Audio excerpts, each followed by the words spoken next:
It is Sunday, the 24th, 22nd, 23rd of February 2026. And there's been a growing impatience with people who want to see the regime change, who have understandably been increasingly feeling like the West doesn't care, the US doesn't care, nobody cares, nobody's coming to help them to get rid of the Ayatollah and the IRGC. And while that is a very understandable position, it fails to consider some things. One of those things, obviously, is the kinetic aspect of the whole thing, which is, yes, of course, there's been a tremendous amount of horrible, absolutely devastating, just incredibly evil uh, things done by the dictatorship currently ruling Iran. The well, the additional part of that is that it takes a lot of kinetic asset movement to prepare for a certain kind of activity, like an armed military strike on certain key targets within a country as big and relatively well armed as Iran is. It also takes a whole lot of intel to know exactly what the actual targets need to be, etc., etc. On top of that, you have the diplomatic activity and political activity that needs to be done, as well as the information activity and other activities. There's no shortage of things that have to be done for a kind of, significant kinetic action to be effective and hopefully as swift as possible, that reduces the possibility of an ongoing war breaking out, let alone one that would absorb more actors from the region and possibly spread into a wider war with many parties, as opposed to a direct conflict between two or three parties, basically. Right, maybe a few more on the sidelines doing quiet behind the scenes work to assist and support. So people have been frustrated because they think, well, they should have struck them in December or November, or not November, December, at the very first days of the outbreak, or in January when they had a number of different opportunities, many of which I pointed out to you were traditionally very good opportunities for certain things to happen, and they skipped those. And then I pointed to other times that it may still happen. We will see if it happens on any of those times. And I said to you on Friday or Thursday that there was a possibility that the U.S. would be ready, or is already ready, even though the Ford is still making its way through the Mediterranean and towards the Suez Canal, etc. And keep in mind, already once it's in the Mediterranean, near the Suez, it's effectively within very close striking range of Iran, and can certainly do a number of things already from there.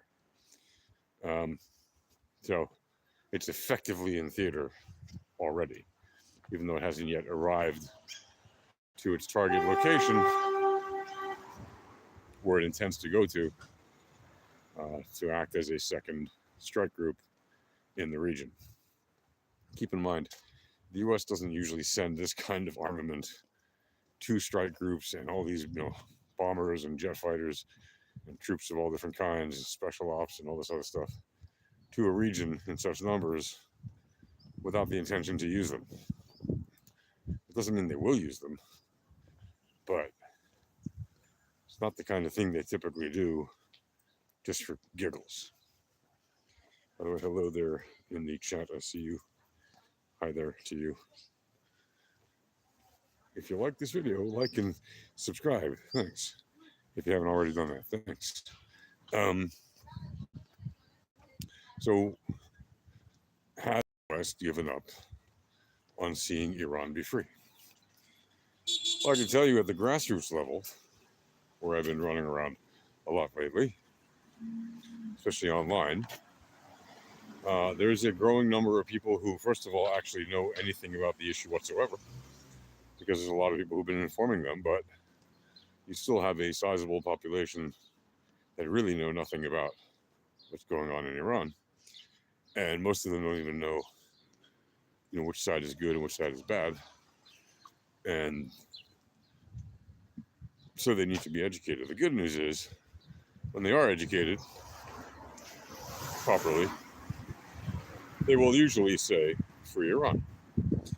But there are times when, even if they're well educated about it, they will refuse to do so. And if you notice on my channel over there, where I posted some of those things, a bunch of videos and short clips on the Zen Tap Talks channel here on YouTube. You go there. You can also check out the Instagram by the same name. Right, it's all under Zen Tap Talks on all the different socials, and you'll see videos and clips of me talking to people about this stuff and asking them point blank, will you say free Iran? And many of them do, but also many of them don't. They refuse to say it, even after I speak with them about it, or they, they just refuse to say it point blank. And in fact, even if I ask them, do you guys support the dictatorship? Many people will say yes. If they do support the right of the people of Iran to be free from the dictatorship, they'll say no. And I say, do you have any sympathy for the fact that 100,000 Iranians have been murdered in the last month? And many of them will just say point blank no. Like, they literally don't have sympathy, which you might think is shockingly inhumane and insensitive and extremely ironic, especially coming from people who typically are the same people that were very pro-Hamas, claiming they were pro-Palestinian for the past 2 years. But I always told you they were just pro-Hamas. They're just pro-terrorist. They're just anti-Jewish and pro-terrorist. Right? Well, this proves it. Right? This demonstration of evidence is proof. Not that you needed it. If you've been watching, hello, hi there. Like I said before, if you like this video, like and subscribe. Thanks very much. Do that. Appreciate it. So not like you needed it if you were paying attention the last couple of years, that the bad guys are just, evidently, like, prima facie bad faith actors who have no interest in actually doing the things that they claim, like freeing the Palestinians or things like that. They're just all about attacking Israel and killing Jews and attacking the West and taking over the West, right? Making the West submit to Sharia law. And that even goes for the left-wing idiots who, pretend to be pro-West. They're not pro-West. They are Westerners, but they hate everything about the West that they live in. The thing is, they would hate it so much more living under that Sharia law that they think is so sweet that they dress up in their silly little stereotypical garments as if to identify with them. Guess what?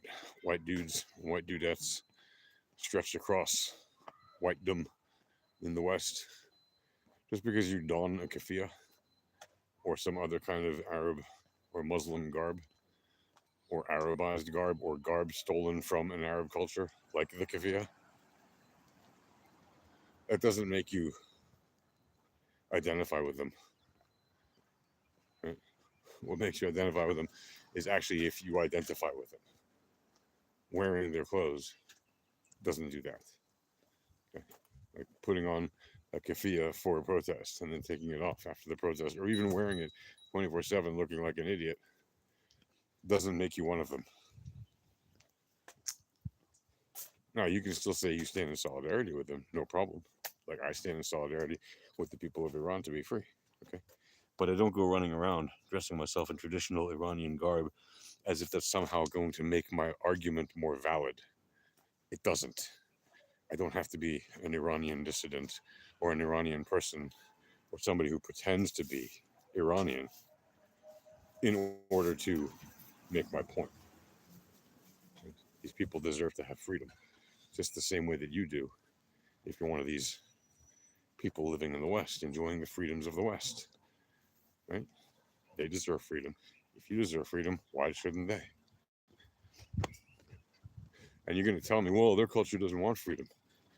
You have no idea what their culture wants, especially if you're not Iranian, living in Iran, right? Or deeply in touch with what they want. You might think that you know, but you're trying to compare apples and oranges. For example, many on the left will say, oh, Iran and Iraq are the same thing. We saw what happened in Iraq, and they didn't want democracy. Well, first of all, they still have a democracy in Iraq.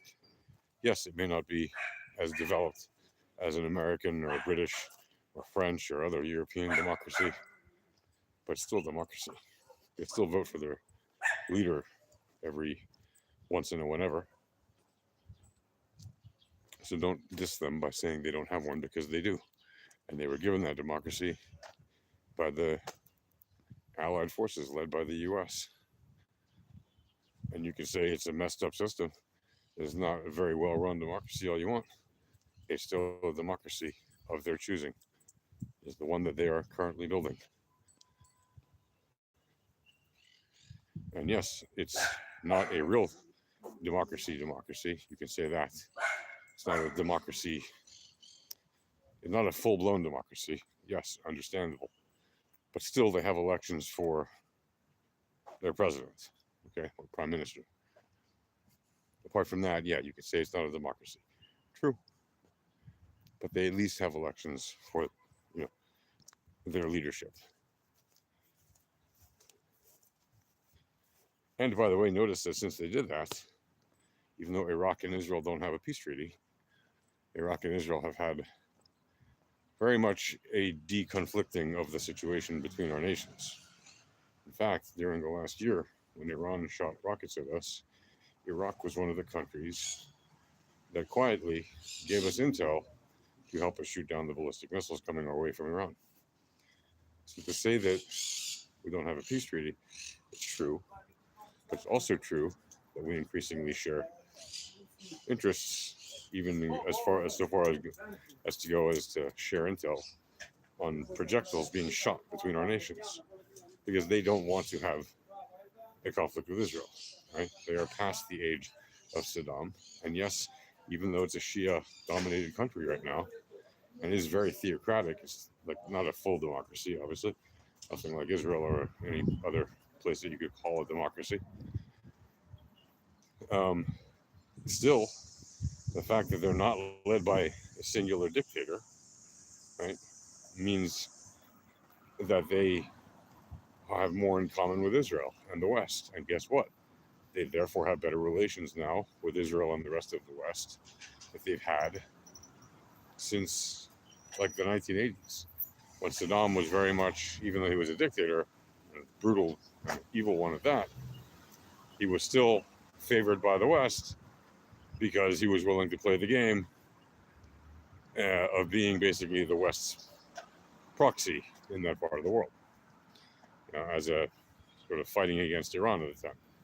Because you remember the war between Iran and Iraq, which was quite brutal and left many people dead. Before that war happened, before the civil war in Iran happened, Iran was closer to the West than Iraq. But that flipped overnight once the Ayatollah came to power. And Iraq became the puppet that was, or the Arab country of the Arabized country of that area of the world that was closer to the West, right? Because Saddam was not theocratic. Right? Of course, in his later years, well, all throughout his career, really, he exploited religion and built a bunch of mosques and things like that. And in his later years, exploited that building of mosques and everything else to demonstrate his piety, which of course was a complete lie, but he did it in order to shore up as much support as possible from his base. Didn't really matter. In the end, he got caught, and in the end, he got executed after a trial. But he used that as part of his method of ruling and defending his positions. And it was very effective, you could argue, for a long period of time. And that's how he shored up a lot of Western support, by saying, look, my people are unified under me, I'm stable, and this and that.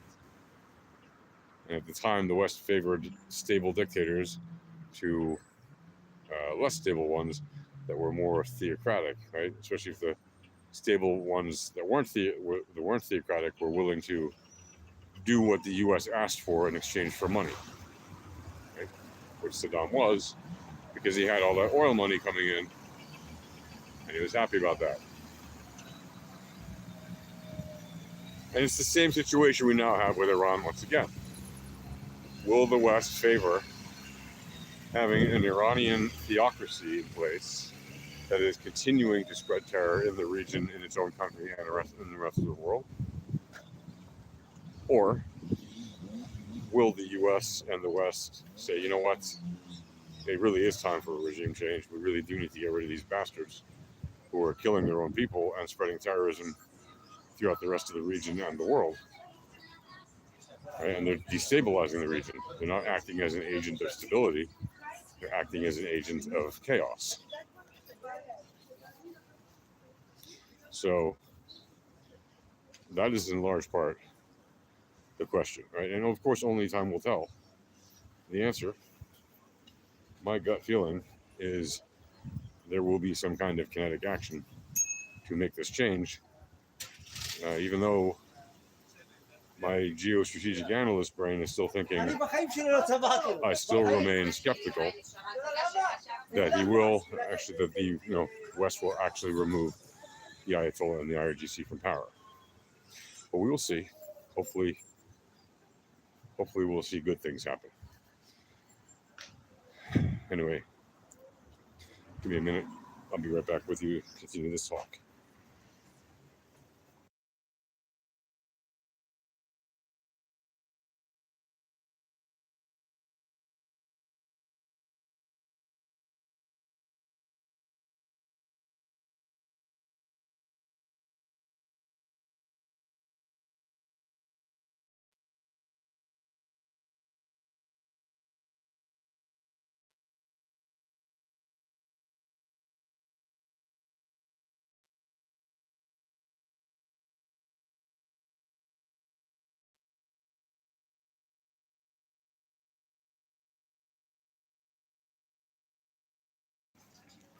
I'm back.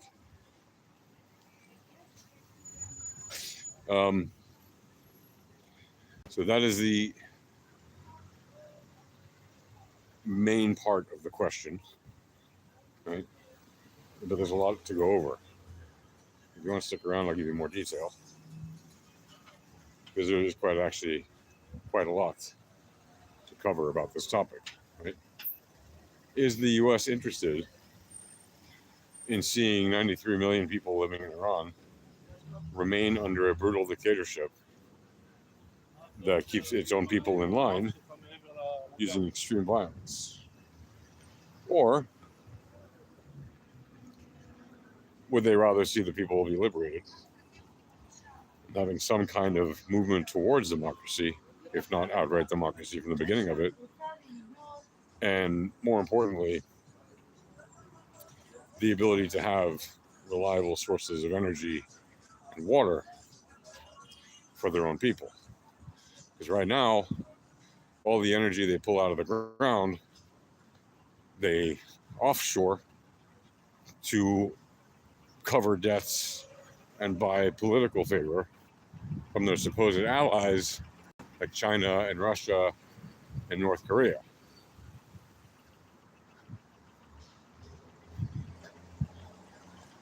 And at the moment, they think it's working out for them, but it's not really. An increasing number of their ships are getting intercepted right? The ghost ships, as they call them, which are basically illegitimate oil tanker ships that are off the books, essentially, that are being shipped from one place to another. And Iran is basically giving away their oil for that favor. And so they're basically bribing these other countries with energy. And they're not supplying their own people with energy when they could very easily use that oil and convert that one way or the other into energy for their people, not just as fuel or whatever, but fuel to power plants or swap it for coal or whatever, whatever they got to do. Right? They could use that oil and give energy to their people. They could also use that oil to power up the plants to create clean water, but they don't know how to do that because they've invested the last decades of their life trying to make missiles to attack us here in Israel and to attack people in Europe and in the West for the crime of not wanting to be under their ideology, right? So if you don't want to believe what they believe about Sharia and Islam and all this nonsense, you are to them an apostate or a heathen or a hypocrite or an infidel, and you deserve to be either put to death or made into a slave of one kind or the other, or made into a dhimmi, right? If you're not willing to convert to their way of ideology. Like, that's literally their belief. And when you say to yourself, they're not really doing that, that's just fear-mongering by the Western media, by Jewish-owned media, and all this crap you tell yourself because you believe that nonsense. You're literally suiciding your nation because you're allowing this evil dictatorship to remain, right? And that is not good for the world. That is bad for the world. If you allow an evil dictatorship to remain in place, and again, I say evil dictatorship, and you might think, oh, that's such a simplistic way to call it. They're not an evil dictatorship. Evil is more relativistic. It's relativist. Well, what is evil and all this stuff? If you don't know the difference between good and evil on such a scale, especially, but in general, right? If you can't tell the difference between a dictatorship like they have in Iran being evil and a democracy like you have in any European country or Israel or the US or Canada or Mexico, right? If you don't think that those kind of Western democratic countries are relatively good by comparison to the obvious and clear evil of the Iranian dictatorship, then you didn't learn anything. And you need to go learn. And it's shocking because it's the kind of thing that most good people barely need to be taught, if at all. Normally, you can recognize good and evil even from the age of infancy, before you've learned how to speak.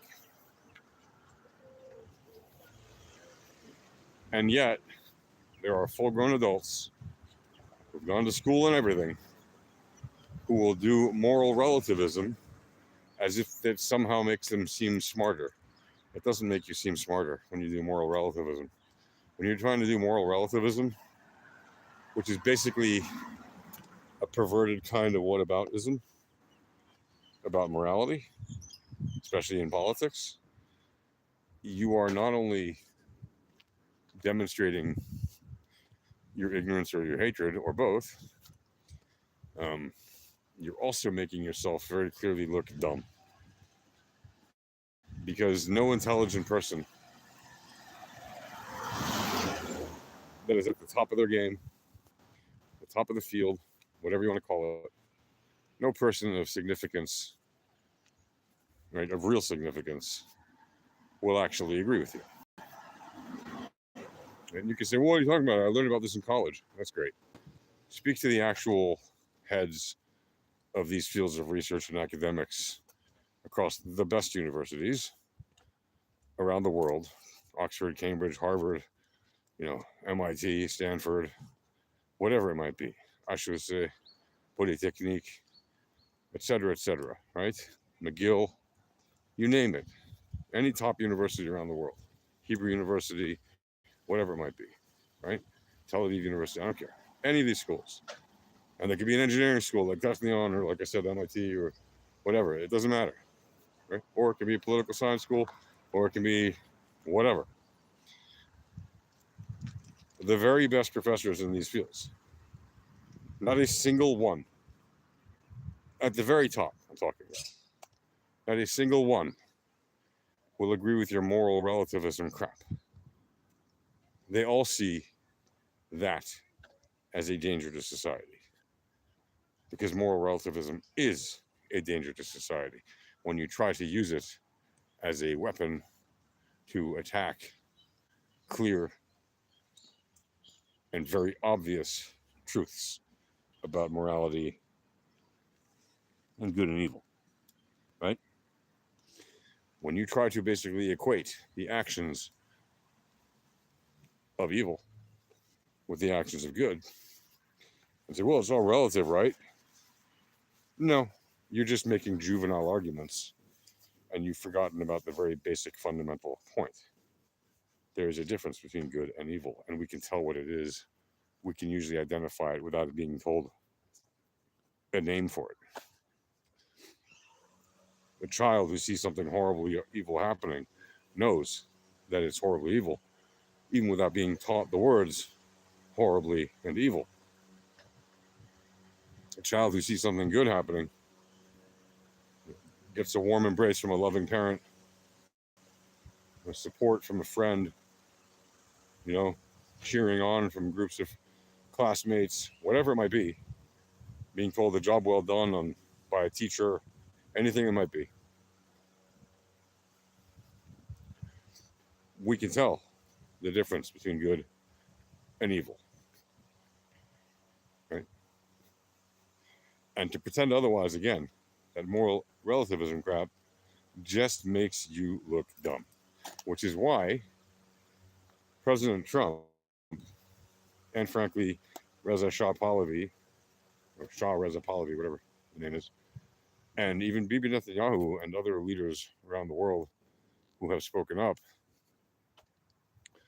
about the situation in Iran will have serious egg on their face for a very long time, if not for the rest of their political legacy, if they literally do nothing to help the people of Iran. This isn't a situation that they can just walk away from. I mean, they might, but they can't really. They will look like really big hypocrites, and they will look very uncaring and unconcerned about the world we live in and their own citizens, in addition to the fate of 93 million people living in Iran, most of whom want to get rid of the dictatorship. And I know not everybody in Iran wants to get rid of the dictatorship. I've said that many times. There's at least, who knows, 10, 20, 30%, maybe 40%, who knows? We don't know the exact number. But we know the overwhelming majority of people wants to get rid of the dictatorship there. How do we know that? Well, we don't have exact scientific surveys, that's true. But we've seen huge numbers of people come out and protest against the government. Millions and millions of people. And we've not seen anything near that when the government has tried to do protests to demonstrate support for the government. We've seen relatively small crowds for that. And the reason for that is very simple. Most people are not on the government dole and can barely survive right now. And they don't have any money for food, and they are starving, and they don't have electricity reliably, and they don't have water reliably. It's a very difficult time to be there. They don't have reliable internet, so even doing remote work is quite challenging. It's not easy for them to be living right now in Iran. Right? So, is the West just going to sit around and watch these people who we encouraged to go out and demonstrate? I say we, I mean the leaders, Trump and Pahlavi specifically, encourage the people to go out and demonstrate and to take over the institutions and write down the names of the bad guys. Well, they obviously didn't take over the institutions and write down the names of the bad guys. It's not that easy. I still say they could have done it had they done like a flash mob and literally overrun all these things all at once in the very early days of this whole movement, right? Like on day one, instead of coming out and just clapping your hands and singing songs, like rush the places. But they didn't want to do that, and as a result, we've got the IRGC having killed, an estimated 100,000 or more people. And the killing is happening. Are you from Iran? Hey, thank you. Hey, thanks very much. I appreciate that. Job at Iran, bro. Hope you stay safe out there. As a result, there are, more than 100,000 people who've lost their lives in the cruelest of ways because of the IRGC being able to play out the playbook that they know how to play out, to allow the people to vent their anger, document all their faces while they're doing it, then shut down the internet here and there, start killing people, do it off camera as much as possible, do it at night as much as possible, do all these horrible, evil things that they've been doing. Right? Like, it's not by accident that I started on my ZenTap Talks channel, to ask people if they support Free Iran. It's not by accident that on my ZenTap Talks Instagram, right, I'm posting all these clips of people saying Free Iran and some people say, and not refusing to say it, right? Or having conversations with people asking if they're supporters of the IRGC and the Ayatollah, right? And you see the hypocrisy of those who say that they're, according to them, in their own words, they say they're pro-Palestine, or whatever you want to call it. They're not really. And when I challenge them, I just say, you're really just pro-Hamas, pro-terrorism. Of course, they deny that. But even so, when you point out what it is they actually support, all they really want is the destruction of Israel. And in many cases, the death of the Jewish people, right? And they're very open about it. And when somebody tells you they intend to kill you, you really should take them at their word. And when they take action to demonstrate that, you really should take them at their action and prevent that from happening. Don't ignore the threats of your enemies. It is foolish. You're not palling around and joking with your friends. Ah, man, I'm going to kill you, man. Like in a joking, ha-ha, kind of stupid way that some people do. You guys made each other laugh and whatever. Somebody pranked somebody else, whatever it might be. Sometimes people say that kind of thing is a stupid joke, but that's not the same thing as when your actual enemy makes an actual threat to you. They're not joking around.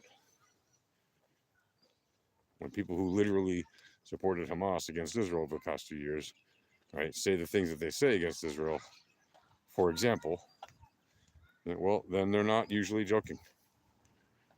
And they may not personally do anything about it, because most of them are not going to, because they're chickens, they're cowards. The fact is, there are some people who will try to do something, or will even do something. And those are the ones that need, more than anything, to be stopped. And many of those types of people happen to be in the IRGC. And many of those types of people happen to support the Ayatollah's dictatorship. And it is not a coincidence that I asked at the beginning of this video, will the West give up on Iran? I certainly hope not. That's why I'm doing everything I can to raise awareness about what's happening in Iran. And I'm not Iranian. I'm not Persian, not Iranian, not a member of any ethnic subculture that's originated out of what is today Iran. Right? Yes, there are Jews there, but we didn't originate out of there. Right?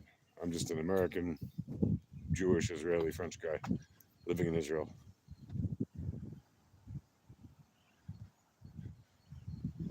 And looking for ways to achieve peace and prosperity for all in this region. And I know that our friendship with Iran is ancient, thousands of years. Cyrus, somebody asked me recently, if you don't follow Naveed Ansari, go follow Naveed Ansari on YouTube and Instagram. You can find him easily also in the Discord where I mod and stuff like that, in Sahar TV. And we were speaking recently, and he asked me, was Cyrus the Great, would you say he was the first Zionist? To which I answered, well, no, the Jews were actually the first Zionists when we were exiled from Israel the first time by the Babylonians after the first temple was destroyed. Of course, before that, the Israelites were taken captive into Egypt, etc. But when we were actually already Jews, like after we returned from Egypt, and through the descendants of Judah and the tribe of Judah, we became the Jewish people. Right? That's where the word Jews come from the tribe of Judah. As far as Judea, from the tribe of Judah. Right? It's all the same. Right? People of Judea are the Jews. Right? From the tribe of Judah, one of the 12 tribes of Israel. And so I answered him, no, the Jews were the original Zionists, because when the Babylonians expelled us from this land, we started to pray to return to this land. And that is Zionism. That's literally Zionism, right? If you don't know that, well, now you know. But Cyrus the Great was the first, if you want to call him, he was the first non-Jewish champion of Zionism. He was the first non-Jewish power in the world that liberated the Jews. He didn't just want the Jews to go home. He actually liberated us from slavery, from Babylon, and then he put into motion a plan to get us all back to our land, which we did. We went back to our land. And then he furthered that plan by saying, not only that, I'm going to finance the rebuilding of your temple, which is exactly what happened. And that was a huge act of Zionism. And you could say, that there's a huge parallel between him doing that and Teddy Herzl saying that the Jews have to return to our homeland. So Cyrus the Great was not just what many Jews call the Messiah, because he literally was our savior. He was a warrior king, and he helped us rebuild Jerusalem as a city, the homeland of the heart of the Jews. But he literally, set in motion this political as well as spiritual awakening in the Jewish people. Even though, sure, Herzl was Jewish, even though he was basically an atheist, but he was a Jewish atheist. And Cyrus the Great was not Jewish. They were both Zionists at their core. So Cyrus the Great was like the first non-Jewish Zionist of consequence who literally helped us regain our capital and our country again. So he was like the OG Zionist, if you want to call it that, who was not Jewish, right? And my friend says, okay. But for the clips, I'm still going to call him that. I'm like, okay, you can call him that, but, factually, no, Cyrus the Great was not the very first Zionist, because Jews were. We prayed to go back to our homeland, and our salvation was literally, it came to us in the form of Cyrus the Great.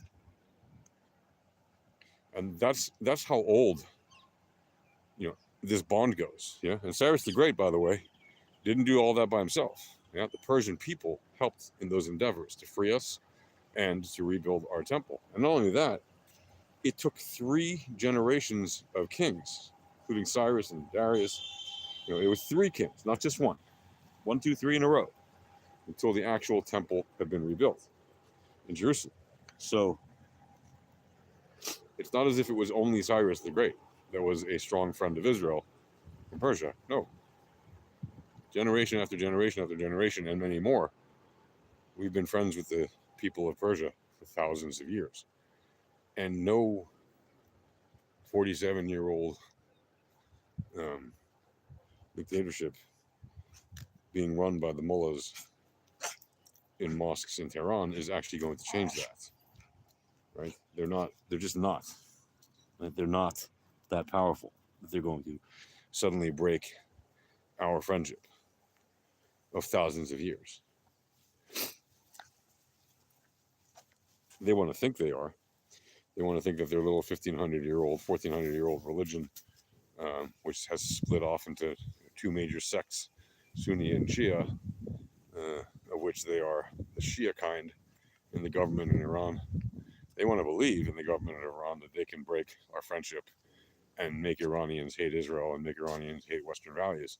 But they're idiots, because what they fail to appreciate is that Iranians have had pro-Western values for thousands of years. They've had monotheistic values for thousands of years that predate Islam, right, and are as old, and some say even older, than Judaism. Right? Zoroastrianism is not new. Okay? And it would be foolish to think that anyone can just destroy the friendship that has existed between Israel and the Persian people for as long as it has, just because of a 47-year-old dictatorship that has done nothing but try to destroy that friendship through idiotic means.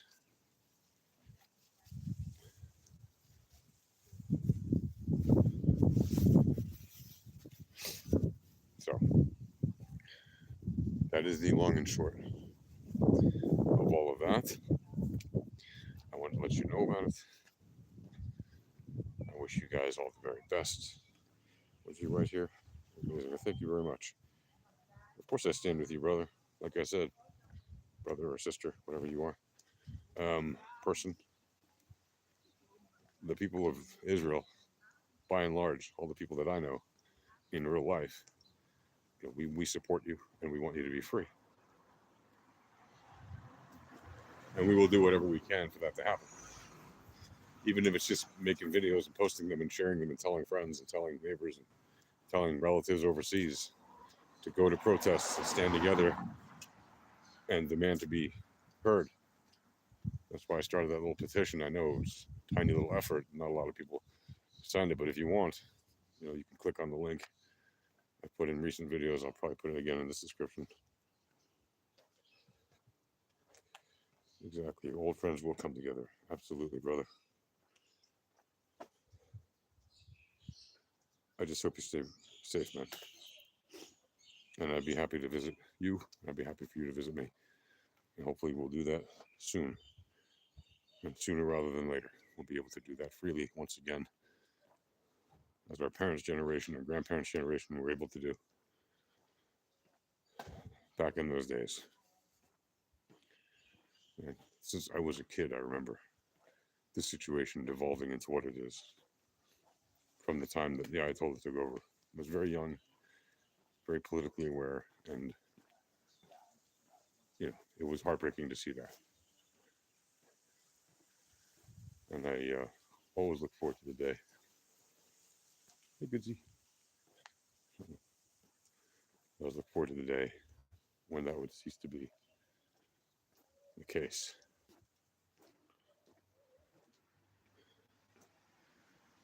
And that people would be free again. And that's what I hope for. Every day, I hope and pray that our friends in Iran will be free once again and be able to live in peace and have a democracy or whatever kind of peaceful government they want. And have peaceful relations with their neighbors in the region and around the world. And along the way, I hope that Israel and the US and the West will remember that and actually do something about it in terms of our governments and our militaries. We should not forget the people of Iran. We should remember that we have ancient relations with the people of Iran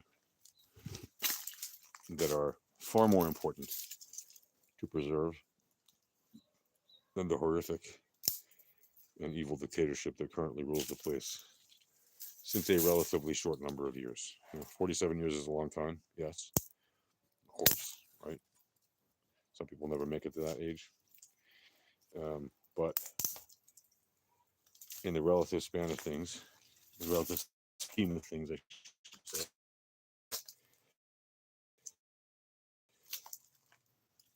it's also a very short period of time. And so there should be the ability and go back to a better way that things have been for thousands of years and will continue to be once this dictatorship is out of the way. So thanks again. See you all in the next video. Like and subscribe. I love you guys. Peace, shalom, and yeah, like I said before, Javed Iran.